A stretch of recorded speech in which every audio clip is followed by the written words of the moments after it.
All right, hey guys, OFD checking in here, a little bit of a 4th of July special, so I figure you guys might want to finally check this out. I've been kind of being selfish with this watch and keeping it for myself, but that's kind of what happens when you get a little grail in your life. Now, this is a new watch to me, guys. I just recently did an unboxing of this watch. I'll leave a link to that video down below. If you guys want to see the packaging and stuff like that and really get into that, I will show that, or you should go back to that video so you can actually see me unbox this watch and stuff. As you guys can see, I already have this on a NATO strap. It only took me about a week to want to put it on a NATO strap. And the funny thing is, this strap that I went to, this was my very first shark strap, or blue shark strap. They used to be called shark strap back in the day. This is my very first one I've ever bought back in the day, and this being an original bond. And I've had this a few years, and it's working out great. But guys, here it is. This is a Breitling SuperOcean 2, 42 millimeters.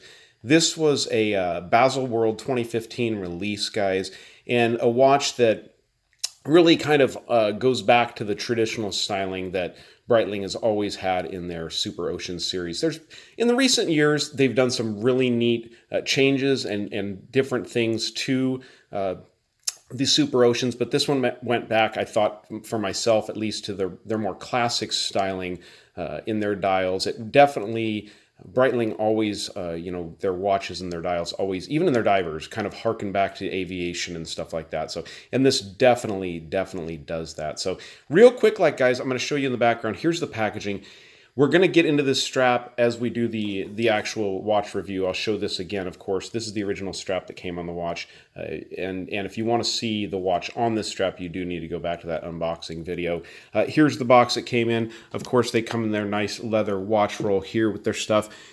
You do have a paperwork and stuff like that. This is the certified chronometer paperwork, certifying that this is a chronometer, and this one was actually signed by Theodore Schneider, and I'll get into that a little bit as we dive into the watch. And this watch, guys, I purchased this watch from Jomashop.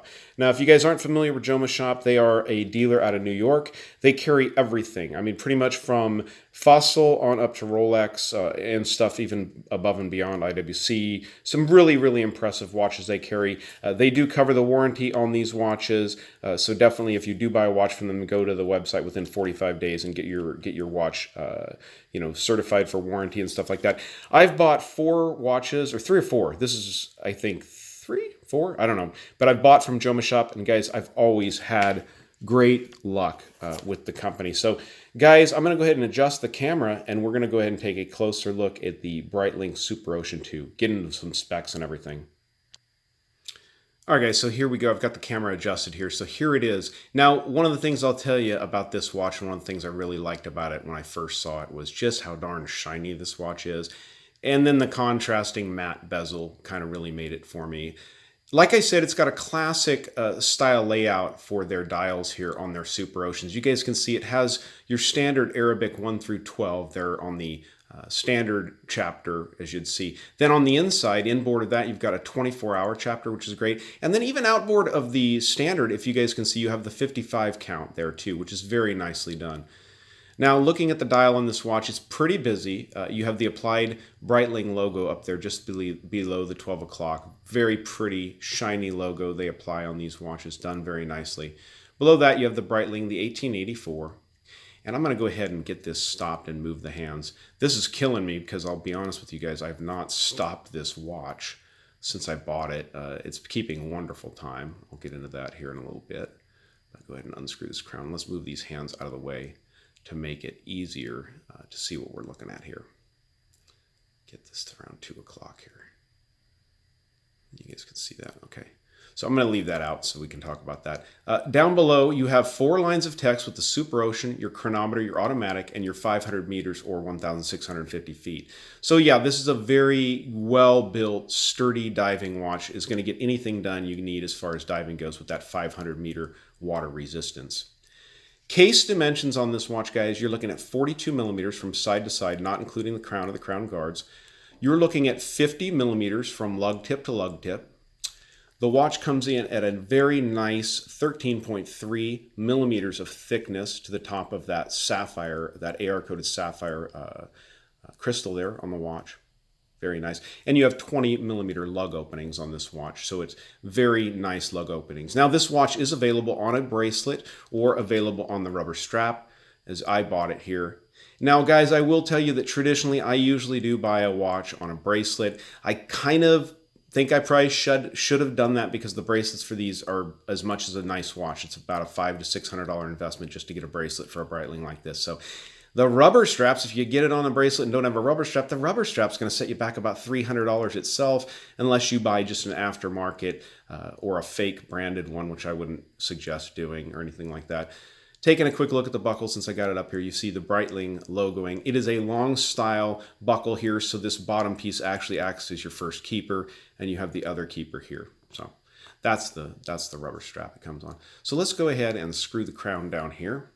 Now, this is a Breitling B17 movement in these watches, which is basically an in-house assembled at a 2824, of course, decorated to Breitling's specifications done by them, I'm sure, in-house, and also, you know, set, regulated in-house by Breitling and stuff like that. So although it is a ETA 2824 base movement, it's really kind of Breitling's own deal here.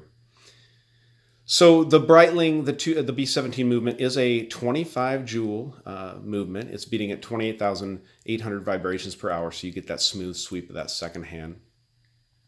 They're using Swiss Super Luminova on this. We'll get a Loom Shot and a wrist shot here towards the end. There's Loom on the main Arabic dial there, and 4 Loom pips at the 12, 3, 6, and 9 positions just outboard on that 55-minute track there.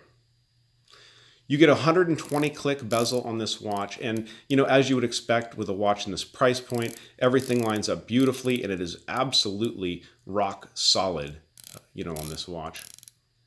As I'm turning the bezel there, you guys can pick up that little AR reflection there, that little blue of that AR. But I will point out to you guys how little you're picking up actually on the dial of this watch, and this is a very, very well done AR coating on this sapphire crystal here. So let's go ahead and take a look at the case back. We have it on this NATO strap. We can just pull it on out of here and check it out.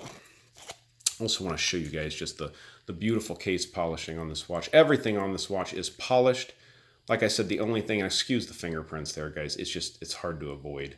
And I don't have a cloth nearby, but even on the top of the bezel there, you guys can see they've polished everything but this rubber insert. This is actually a rubberized kind of style insert, which is really, really neat. Not prone to scratch or anything like that. These are metal. The indices on the bezel are metal. So flipping it over and taking a look at the case back here, you guys can see your Swiss manufacturer, your waterproof to 500 meters, your Breitling logo there emblazoned on the back, and its chronometer. We have serial numbers down there. It's usually down here, and it's also usually inside of one of the lug openings. Let me see if I can find it here on the watch. You'll find your actual serial number on the watch. Yeah, there it is. It's right there. Let's see it right by my finger. So very, very nice watches, guys. If you're into Breitlings, I really love this classic style of a Breitling. I think they've done a really good job. Like I said, this was the baby, the 2015 Basel World, one of them anyways. They make this in a 36, which is 200 meters water resistance, the 42 millimeter here, which is 500 meters water resistance, and a 44 millimeter, which is a pretty big boy. That is 1,000 meters water resistance on that watch there. So let's go ahead and get this on the wrist, get a Loom Shot, and I'll tell you a little bit of a story about Breitling, where they've been and where they are today here. All right, guys, so here's the watch on my 7-inch wrist, pretty much straight up 7-inch wrist. Getting a little bit of lift from that NATO strap, but this is a standard thickness NATO strap, about 1.1, so not too bad.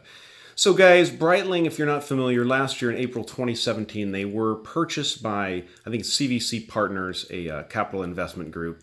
I think it was around $87.5 million was the purchase.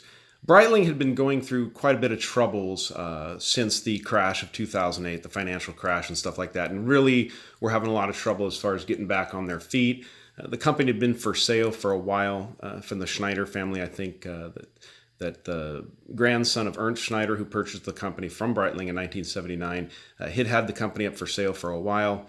Last year, they were able to make that sale. I think he still retains a certain percentage of interest in the company, but it is now, no longer a family-owned company. And that was one of the beauties of Breitling over the years. Now, where they go with their product creation and what they do in the future, I think we're going to see good things if they continue in this manner, offering, great styling and beautiful watches.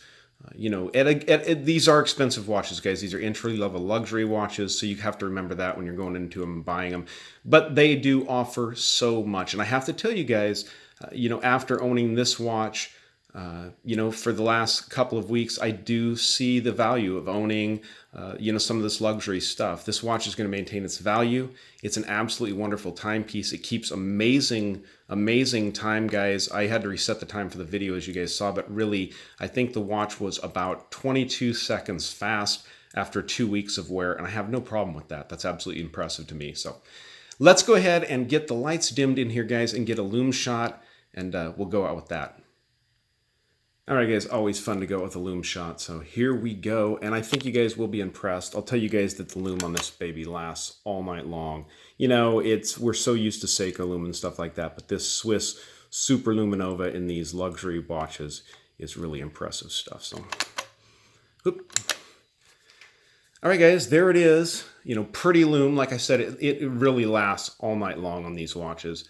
Very impressively done. You can see the pips there at the 12, 3, 6, and 9 position. Very fun watch, guys. I'm really, really excited to own this thing. So if you guys are celebrating Independence Day, be careful out there. Don't blow your fingers off or anything. I'm in safe and sane California, so they give us buckets of water to play with on 4th of July. Fun stuff. All right, guys. If you like the video, give me a thumbs up down there at the bottom. And if you've not subscribed to the channel yet, please do. Please do. All right, thanks, guys.